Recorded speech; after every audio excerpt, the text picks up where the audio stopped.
Hello and welcome. My name is Jackie Hawk, and this is Nami Nation by Kai's Corner Productions. You can find me at Quillful Writer on social media, and I'm always happy to chat about video games. Our first bit of news is a little controversial, with Elon Musk saying he's going to use an XAI startup to develop games. His goal here was to create an anti-woke bubble for people who don't want pronouns in games. Full formal names only, I suppose. Political stances aside, the main issue here is that he wants to use his XAI startup to develop these games, and based on the hasty development and incomplete training for Grok, he doesn't have the work ethic to do a good job with this. Generative AI was mostly preferred by casual audiences in a recent study about generated versus human poetry, at least when people didn't know it was made by a computer. That said, that preference has more to do with the blandification that AI only exacerbates. With the basic principles of human psychology, it's understandable that people would like what they recognize and what's easy to understand. This is why tropes and archetypes are so effective in storytelling, and the poetry study backs that up in its own way. Casual poetry readers generally like things that are accessible, and AI-generated poetry conveys its concepts with straightforward and simple wording. It's through this lens that they tend to interpret AI-written poetry as human poetry because they simply like it more. Because generative AI simplifies the content it creates and makes it easily comprehensible, it has less to offer than more challenging content that requires perception and understanding on the part of the player or reader. And that's what these programs are trained to do. The content they're given may or may not be ethically sourced, but however they're trained, what an AI does is average out everything that it's been given. It strips away the personality of content and makes it less thought-provoking when you consume it. For some, this is the ideal. For others, this is a dystopian nightmare. Most likely, people at large will fall somewhere between those two extremes, and reviews will come back as meh over time. Especially as generative AI programs would cannibalize content from each other in this scenario, it would only erode their continuous training down the line. At the end of the day, this could just be a I'm going to buy Twitter situation where Musk will attempt to back out of his lofty claims later on.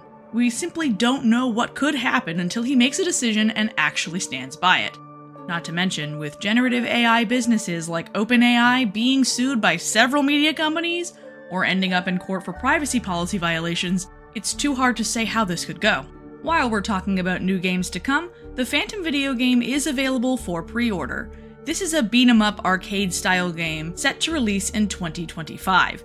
It leans into its comic book origins with small panels that show up on screen and other details in the gameplay. The Phantom also taps into that 80s arcade feeling with a side-scrolling format and a retro art style by Anthony Spey, who has worked extensively on the Phantom comics. Everything is hand-drawn and painted for perfect nostalgia. The game's storyline is completely original, being made by Art of Play and approved by King Features, which publishes the comics. The digital version of the game is available on more consoles, but PS5 and Switch players can get a physical copy. Development on this game started in 2023, so the pre-order window is fairly timely. Different bundles offer extras like an art book, soundtrack, poster, and more for the higher tiers. And speaking of going above and beyond, a Borderlands fan had his dream fulfilled by the CEO of Gearbox. The story starts off tragic with Caleb McAlpine, a dedicated fan of the Borderlands series in his late 30s. In the summer, he was diagnosed with terminal cancer and was given less than 2 years to live, even with medication. He turned to the internet to see if anyone could help him get in touch with Gearbox to play Borderlands 4 early. The newest game installment is supposed to be released in 2025, so the internet turned out in force. Enough people interacted and boosted his post until the Gearbox CEO, Randy Pitchford, made a post saying he was emailing McAlpine to make it happen. Ultimately, Gearbox paid for McAlpine and a friend to fly first class to tour the studio, meet some of the dev team for the franchise, and talk to Pitchford in person. McAlpine and his friend played what was available for Borderlands 4 so far, and while it wasn't the full game, McAlpine made a post explaining how incredible it was to get the sneak peek, and Pitchford made a post of his own thanking the internet for the signal boost to help McAlpine play the upcoming game in a series he's clearly loved. With tentative connections between happiness and health, in addition to the proper medications of course, Pitchford's hopes that McAlpine will still be here for the game's official release could just pan out. Metroid Prime 4 is also set to release in 2025, with fans waiting eagerly to see it hit the shelves. Many are hopeful for an early release in the year, But until then, the Trilogy Artbook is available for pre-order and has a set release date for the end of July in 2025.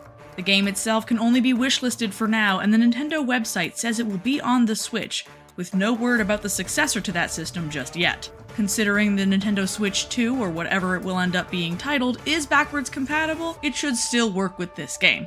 The artbook has been a glimmer of hope for fans who simply cannot wait for this game to come out, especially now that it's currently on sale at Amazon. Covering 20+ years of Metroid Prime history, it shares exclusive insights and interviews, featuring a foreword by the Metroid Prime producer, and of course there are plenty of sketches and concept art from the series as well. Samus is shown on the cover with a metallic foil etching that really adds to the sci-fi style of this collector's book, and looks very much like her iconic suit, even if it can't capture all of the colors usually present. My own interactions with the Metroid series have been limited to Super Smash games with Samus and levels from her universe, but even I'm tempted to get this art book, it is just that beautiful. Konami is also putting its best foot forward in trying to draw a new generation of Metal Gear Solid fans. The original Metal Gear game was released in 1998, when I was in elementary school. It makes sense that Konami will be releasing a remake of Metal Gear Solid 3 Snake Eater to reintroduce younger gamers to this classic franchise. Without remakes, remasters, or ported games, there are 17 total Metal Gear titles. Only 17 of these games have ended up being canon, since the rest are spin-offs or what-ifs based on the main universe. Because Snake Eater is chronologically first in Snake's storyline, it's an excellent place to start off new players. It has all the grit and heavy-hitting events that existing fans will expect, setting the tone for people just getting involved in Metal Gear. Speculation about where the series will go from here is still alive and well, debating if the next installment will be a new game or another remaster. There's simply no telling yet. All we know is that Metal Gear Solid Delta Snake Eater is set to release in 2025 for PCs, PS5, and Xbox Series X and S. With a Metal Gear movie in the works since 2006, and plenty of books already out there, a new game could breathe life into this franchise in more ways than one. Stay up to date with gaming news by subscribing to our podcast, Nami Nation, available on several platforms, and see more entertainment content when you check out the KKP YouTube channel. As always, it's been wonderful, and I'll see you next time.